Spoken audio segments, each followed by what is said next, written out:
నమస్తే, welcome to I news. అధిక జనాభా కలిగిన దేశం రికార్డు సృష్టించిన భారత్ ఇప్పుడు జనాభాను మరింత పెంచే దిశగా ఆలోచన చేస్తుంది. ఎక్కువ మంది పిల్లలను కన్నవారికి నగదు బహుమతులను అందించడంతో పాటు ప్రభుత్వ పథకాల్లో ప్రాధాన్యత ఇచ్చే విధంగా చట్టాలు, విధానాలు రూపొందించబోతుంది. ఎక్కువ మంది పిల్లలను కనవలసిన ఆవశ్యకతను వివరిస్తూ పెద్ద ఎత్తున ప్రచారం నిర్వహించబోతుంది. మనుషుల జనాభా తగ్గిపోవడం కలిగిన అనర్థాలపై ఇప్పటికే ఆర్ఎస్ఎస్ ప్రచారం కూడా మొదలుపెట్టింది.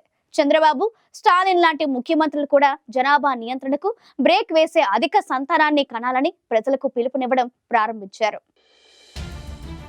ఒక్కరు లేదా ఇద్దరు అనే నినాదంతో జనాభా నియంత్రణకు ఎన్నో కఠినమైన చట్టాలు తెచ్చిన భారతదేశ ప్రభుత్వం ఇప్పుడు జనాభా పెంచే ప్రయత్నాలను ముమ్మరం చేసింది. మానవ జనాభా తగ్గుదల వల్ల కలిగే అనర్థాలను గుర్తించిన ప్రభుత్వాలు తాజాగా అధిక జనాభా కోసం ప్రజల్ని మోటివేట్ చేసే పనిలో పడ్డాయి. 1 or 2, 1 or none లాంటి విధానాలతో జనాభాను బాగా తగ్గించుకున్న చైనా ఇప్పుడు అనేక రకాల ఇబ్బందులు పడుతుంది. ఇద్దరు దంపతులకు కనీసం 2 పిల్లలు ఉండే రేషియోను పాటించకపోవడం వల్ల తామెంతో నష్టపోయామని చైనా అభిప్రాయపడుతోంది. అందుకే ఇప్పుడు చైనా దేశంలో దంపతులు కనీసం 3 కనాలని రూల్ పెట్టింది. 3 కన్నవారికి నగదు బహుమతి అందిస్తోంది. ప్రభుత్వ పథకాల్లో ప్రత్యేక ప్రాధాన్యత ఇస్తుంది. సబ్సిడీలు అందిస్తుంది.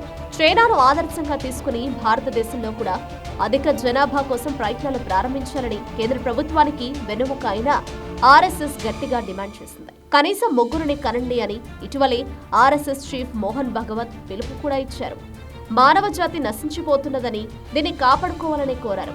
సమాజ పరిరక్షణ కోసం మానవుల సంఖ్య పెరగాలని ఆకాంక్షించారు. గతంలో AP CM Chandrababu Naidu, Tamil Nadu CM Stalin కూడా ఇదే రకమైన అభిప్రాయాలు వ్యక్తం చేశారు. ప్రస్తుత జనాభా విధానం ప్రకారం దంపతులు 2 పిల్లలను మాత్రమే కనాలి. ఈ రూల్ పెట్టడం వల్ల అధిక సంఖ్యలో దంపతులు 2 పిల్లలతోనే సరిపెట్టుకున్నారు.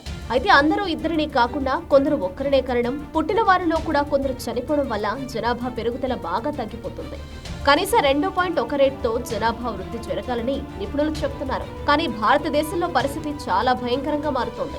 1950 దశకంలో ఇండియాలో 6.2% జనాభా పెరుగుదల ఉండేది.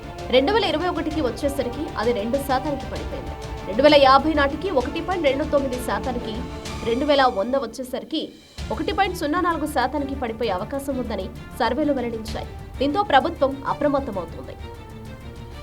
వైద్య ఆరోగ్య సదుపాయాలు పెరిగిపోవడం వల్ల సమాజంలో వృద్ధుల శాతం పెరిగిపోతుంది. జనాభా నియంత్రణ వల్ల యువకుల శాతం తగ్గిపోతుంది. పాపులేషన్ డెమోగ్రాఫిక్స్ లో మార్పులు వస్తున్నాయి. జనాభాలో వయో అంతరం పెరిగిపోతుంది. ఫలితంగా ఉత్పాదక శక్తి తగ్గిపోతుంది. జీవరాశిలో ప్రతిదీ రీప్లేస్మెంట్ రేట్ ప్రకారం జరగాలి. కొన్ని జంతువులు అంతరించిపోవడం మనం చూస్తున్నాం. అది పర్యావరణానికి ముప్పుగా మారింది. మనుషుల జనాభా పెరుగుదల కూడా కనీసం 2.1% ఉండాలని నిపుణులు చెబుతున్నారు. కానీ అది బాగా తగ్గడం వల్ల సమాజంలో విపరీత మార్పులు జరుగుతాయని చెబుతున్నారు. అందుకే భారతదేశంలో ప్రస్తుతం అమలవుతున్న జనాభా నియంత్రణ పాలసీల స్థానంలో జనాభా పెంచే పాలసీలు వచ్చే అవకాశాలు కనిపిస్తున్నాయి. ప్రస్తుతం భారతదేశ జనాభా 145 కోట్లు, చైనా జనాభా 141 కోట్లు. ఒకప్పుడు చైనా జనాభా ప్రపంచంలోనే అధికంగా ఉండేది. కానీ అక్కడ కుటుంబ నియంత్రణ కారణంగా జనాభా తగ్గింది. ఇప్పుడు అక్కడ జనాభా పెరుగుదల కోసం ప్రత్యేక పథకాలు అమలు చేస్తున్నారు. చైనా, జపాన్తో పాటు అనేక దేశాలు జనాభా పెంచే పనిలో ఉన్నాయి. ఇప్పుడు ఆ దేశాలకు భారత్ కూడా తోడు కానుంది.